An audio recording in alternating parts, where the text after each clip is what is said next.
음주운전을 하고 운전자 바꿔치기를 시도한 현직 경찰관이 붙잡혔습니다. 전북경찰청은 도로교통법상 음주운전과 범인도피 등 혐의로 해당 경찰관을 직위해제하고 불구속 입건해 조사하고 있다고 밝혔습니다. 술에 취해 김제시 비서실 직원을 때리는 등 상습적으로 행패를 부린 50대가 구속됐습니다.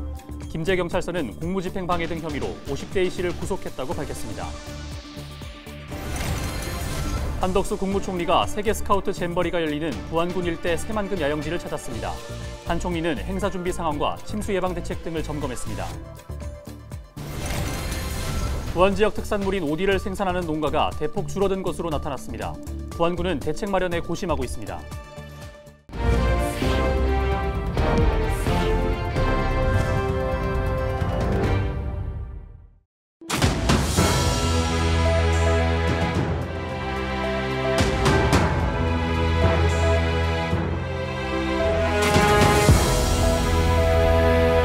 시청자 여러분 안녕하십니까? 헬로티비 전북뉴스입니다. 전라북도 경찰청 소속 경찰관이 음주운전을 하고 운전자 바꿔치기를 시도해 붙잡혔습니다. 전북경찰은 도로교통법상 음주운전과 범인 도피 등의 혐의로 30대 A 경찰관을 직위 해제하고 불구속 입건해 조사하고 있다고 밝혔습니다. A 경찰관은 지난 15일 오후 10시쯤 전주시 완산구의 한 도로에서 술을 마시고 운전해 접촉사고를 낸 혐의를 받고 있습니다. 당시 A 경찰관의 혈중 알코올 농도는 면허 취소 수치였습니다. 술에 취해 김제시 비서실 직원을 때리는 등 상습적으로 행패를 부린 50대가 구속됐습니다. 김제경찰서는 공무집행 방해 등의 혐의로 50대 A씨를 구속했다고 밝혔습니다. A씨는 지난 3월 김제시청 비서실을 찾아가 직원의 얼굴을 한 차례 때린 혐의를 받고 있습니다. 또 지난 2월에는 술집 여러 곳에서 기물을 부수고 주인을 폭행한 혐의도 받고 있습니다. A씨는 경찰 조사에서 5년 전 버스 정류장 관련 민원을 넣었는데 해결되지 않았던 게 생각나 범행을 저질렀다는 취지로 진술한 것으로 전해졌습니다. 뽕나무에서 열리는 검은빛의 작고 달콤한 열매를 오디라고 합니다. 부안군 특산물인 오디 생산 농가가 대폭 줄었다고 하는데요. 그 이유와 앞으로 오디 생산 농가 육성 방향을 이나라 기자가 알아봤습니다. 잘 익은 짙은 검은빛 오디가 나무에 달려 있습니다. 엄지손가락만한 달콤한 열매는 수박보다 단맛을 냅니다. 다음 주 정도 되면 한 17, 18브릭스 정도 나올 것 같아요. 그럼 아주 달콤하고 향긋한 오디를 맛볼 수 있을 것 같습니다. 건강에도 좋다고 알려진 오디는 부안군이 2015년 지역 특화 작목으로 정하고 농가에 보급했습니다. 입소문을 타고 번진 인기로 오디 생산량은 2,000톤까지 급증했습니다. 그러나 농가 수와 재배 면적은 지속적으로 줄어 10년 만에 절반 넘게 떨어졌습니다. 인건비 상승과 고령화로 폐농은 늘었지만 신규 농장 유입은 적었기 때문입니다. 현재는 그 마니아층들이 건강을 위주로 꼭 필요한 양만 소비하시는 그런 추세예요. 오디의 꾸준한 발전을 위해서 친환경 농가라든지 비닐하우스를 위한 고품질 오디 농가를 육성하고 그리고 체험학습이라든지 이런 작지만 강한 농가들을 육성하고 친환경 오디는 소비자의 선호도 높고 일반 오디보다 70에서 80% 높은 가격에 판매됩니다. 여전히 과제도 남아 있습니다. 이게 한 달 동안 계속 손이 가야 되는 거예요. 그래서 일단은 농촌에 제일 시급한 게 이제 인력난이거든요. 많은 사람들이 이제 그것 때문에 더 늘리고 싶어도 늘리지 못하고 저희 같은 경우에도 마찬가지고요. 오디는 쉽게 모르는 특성 때문에 일일이 손으로 따야 하는데 모내기철과 시기가 겹쳐 일손 구하기 힘든 상황. 또 마니아층만 찾다 보니 적절한 판로 확보에도 어려움을 겪고 있습니다. 부안군 특산품인 오디. 체험학습과 고품질화로 돌파구를 찾고 있습니다. 헬로티비 뉴스 이나라입니다. 한덕수 국무총리가 세계 스카우트 잼버리가 열리는 부안군 새만금 잼버리 야영지를 찾습니다. 한 총리와 여성가족부 장관 등 20여 명은 17일 잼버리 개최지 일대를 방문해 행사 준비 상황과 침수 예방 대책 등을 점검합니다. 또 글로벌 청소년 리더 센터의 건립 현장을 찾아 잼버리 동안 활용 계획 등을 보고받습니다. 새만금 잼버리는 오는 8월 1일부터 12일 동안 부안군 하서면 새만금 야영지에서 열립니다. 고향사랑 기부제가 어느덧 5개월째를 맞고 있습니다. 전국 곳곳에서는 기부 행렬까지 이어지고 있지만 지역별로는 희비가 엇갈리고 있습니다. 자세한 내용 송효찬 기자가 취재했습니다. 고향사랑 기부제가 시행된 지 어느덧 5달째. 여전히 전국 곳곳에서는 기부 행렬이 이어지고 있습니다. 심지어 단체장들까지 나서 자매도시에 기부하는 등 활발히 진행되고 있습니다. 하지만 기부액 편차는 지역별로 크게 갈렸습니다. 국회 기획재정위원회 소속 더불어민주당 양경숙 의원이 행정안전부로부터 받은 자료를 분석한 결과를 보면 올해 1월 1일 제도가 시행된 이후 3월까지 가장 많은 금액을 모금한 곳은 경북입니다. 도청을 제외한 23개 지자체에서 총 21억 968만 원을 모금했습니다. 전북은 도청과 14개 지자체 중 8곳만 내역을 공개했는데 이 금액만도 12억 원이 넘습니다. 강원도 역시 도청과 18개 지자체에서 10억 6,431만 원을 모금했습니다. 반면 실적을 비공개한 서울을 제외한 인천과 경기 등 수도권은 저조합니다. 경기도의 경우 도청을 제외한 31개 시군에서 4억 1,290만 원, 인천은 1억 원에도 미치지 못한 7,632만 원을 기록했습니다. 대전 역시 9,480만 원, 세종 2,641만 원 등 1억 원 미만이었습니다. 지역을 세부적으로 보면 전북 임실이 3억 1,476만 원, 전북 순창 2억 7,433만 원, 경북 예천 2억 3,752만 원 등 군 단위에서 모금액이 높게 나타났습니다. 전북 임실은 치즈, 순창은 장류, 예천은 캠핑장 할인권을 답례품으로 내세워 인기몰이에 성공한 것으로 풀이됩니다. 이처럼 수도권과 비수도권 외에도 대도시와 농어촌 지자체 간 격차도 컸습니다. 인천의 경우 인구 300만 명 가까이 되지만 1억 원도 채 되지 않았고 대구 역시 200만 명이지만 겨우 1억 원을 넘겼습니다. 반면 5만 명도 채 되지 않는 비수도권 군 단위에서는 이와 비슷하거나 높게 모금됐습니다. 이는 고향사랑기부제가 기본적으로 대도시나 수도권보다는 비수도권의 농촌과 어촌, 산촌 등에 유리하기 때문이라는 분석입니다.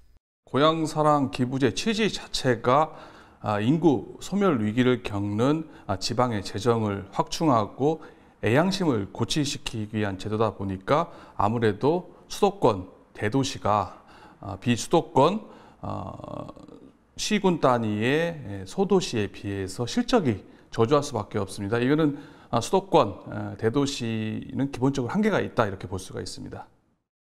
또한 답례품의 질이 기부에도 일정 부분 영향을 줄 수 있다는 점을 고려하면 지자체의 재정 상황에 따라 기부금 규모의 차이를 부를 수 있다는 지적도 나오고 있습니다. 해법은 없을까? 양 의원이 국회 입법조사처에 고향사랑기부제 입법 개선 방향을 의뢰했는데 광고 매체를 통해 적극적으로 제도를 홍보하게 하고 현재 살고 있는 지역에도 기부할 수 있게 제도가 바뀌어야 한다는 의견이 제시됐습니다. 이외에도 답례품 개발은 물론 그동안 온라인 플랫폼을 통해 기금을 모집하는 형태로 여러 분야에서 도입돼 운영되고 있는 크라우드 펀딩 도입도 필요하다는 의견이 나오고 있습니다. 도입 5개월째를 맞는 고향사랑기부제. 개선점을 충분히 반영해 균형 발전에 기여할 수 있길 기대해봅니다. 헬로티비 뉴스 송유창입니다. 아이를 낳지 않는 요즘 출산율이 0.76명까지 내려간 가운데 어린이집도 빠르게 줄고 있습니다. 인구 1,400만의 경기도에서조차 폐원하는 어린이집이 늘고 있다고 하는데요. 지역 소멸을 막아라 케이블 TV 공동기획보도. 오늘은 이 문제를 살펴봅니다. 김효승 기자의 보도입니다. 수원의 한 아파트 앞 유치원. 문이 잠긴 채 임대문이 팻말만 걸려 있습니다. 아이들이 뛰어놀던 놀이터는 먼지로 뒤덮였고 시설 곳곳이 부서져 있습니다. 운영난으로 문을 닫은 건데 주변의 다른 곳도 사정이 어렵긴 마찬가지입니다. 일부 어린이집은 예산을 좀 더 지원받을 수 있는 국공립으로 전환하기도 합니다. 국공립으로 전환을 하면은 인건비 지원이 되기 때문에 보육적으로다가 질 좋은 보육과 또 선생님들도 좀 더 능력 있는 선생님을 이제 채용할 수가 있어서 아이들이 좀 더 많이 이제 이용할 수 있는 그런 장점도 있을까 해서. 하지만 국공립 어린이집도 운영이 녹록지만은 않습니다. 영유아 수 감소에 코로나와 경제 침체 등이 더해지면서 현재 원생이 정원의 절반에 불과한 실정입니다. 경제가 굉장히 어려워짐으로 해서 근로자들이 퇴직을 하게 되고 영유아의 급격한 감소로 인하여 정원 충족률이 약 50% 정도밖에 되지 않고 있습니다. 그렇게 운영을 하려다 보니까 굉장히 어린이집 운영이 어려운 상황들에 지금 처해 있는 상황입니다. 어린이집 현장의 목소리 들어봤는데요. 실제 통계로 현실을 살펴보죠. 4,098. 최근 5년 사이 폐원한 경기도 내 어린이집 수입니다. 운영난에 매년 수백 곳씩 폐원이 이어지고 있는 건데요. 도내 어린이집 현황 보실까요? 2020년 1,800여 곳이었던 그 수가 2021년 1,170여 곳, 지난해는 말 기준으로 9,430여 곳으로 등록돼 어린이집 수가 10,000곳 아래로 내려왔습니다. 한편 국공립 어린이집의 경우엔 정책적으로 지원하고 있어서 그 수가 증가하고는 있는데요. 하지만 2020년 1,060곳이었던 그 수가 지난해에는 1,320여 곳으로 전체에 비해선 여전히 많지 않은 상황입니다. 국공립이나 민간 어린이집 모두 운영상의 어려움이 계속되고 있기 때문입니다. 경기도 내 어린이집의 정원 충족률은 78%입니다. 많은 어린이집이 정원수를 채우지 못하고 있는 겁니다. 점점 아이들이 줄고 운영이 어려워지면 문을 닫는 곳도 더 늘어나겠죠. 지자체마다 각종 지원금의 국공립 전환 사업들도 이어지곤 있지만 폐원 숫자는 줄지 않고 있습니다. 어린이집 폐원 문제가 다시 경력 단절과 출산율 감소를 비롯한 사회 문제로 이어질 수 있는 만큼 비용이 아닌 투자의 개념, 지역이 아닌 국가적 차원에서 지원을 늘려야 한다는 목소리가 나오고 있습니다. 아이가 줄었다고 해서 보육의 예산을 아이 숫자에 맞게끔 줄이지 말고 시설에 투자한다는 생각으로 보육의 질의 향상을 위해서 투자한다는 생각으로 지금의 지원 규모를 유지하고 좀 더 현실적인 대책 마련에 시급히 나서야 할 때라고 생각합니다. 인구 절벽 속에 줄어드는 어린이집. 단순한 양육이 아닌 아이 키우기 좋은 환경을 조성하기 위해 더 큰 관점에서 해법을 마련해 가야 할 것으로 보입니다. BTV 뉴스 김효지입니다.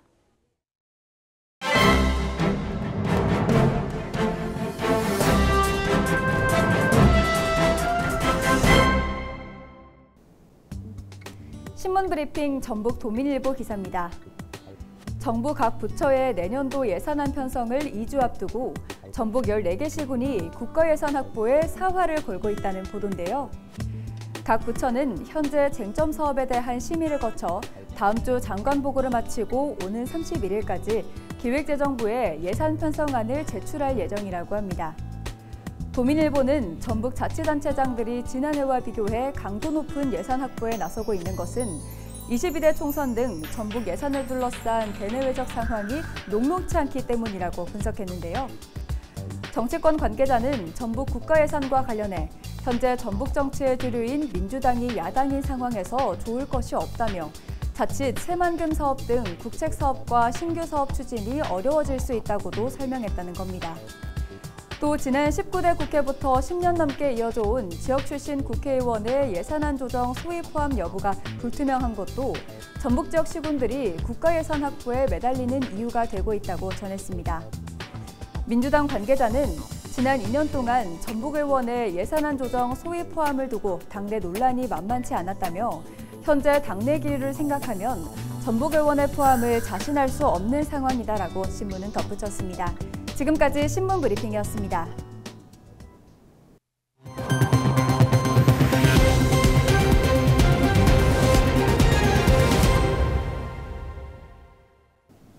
이상으로 뉴스를 마칩니다. 저희는 언제나 지역민 여러분과 함께하겠습니다. 시청해주신 여러분 고맙습니다.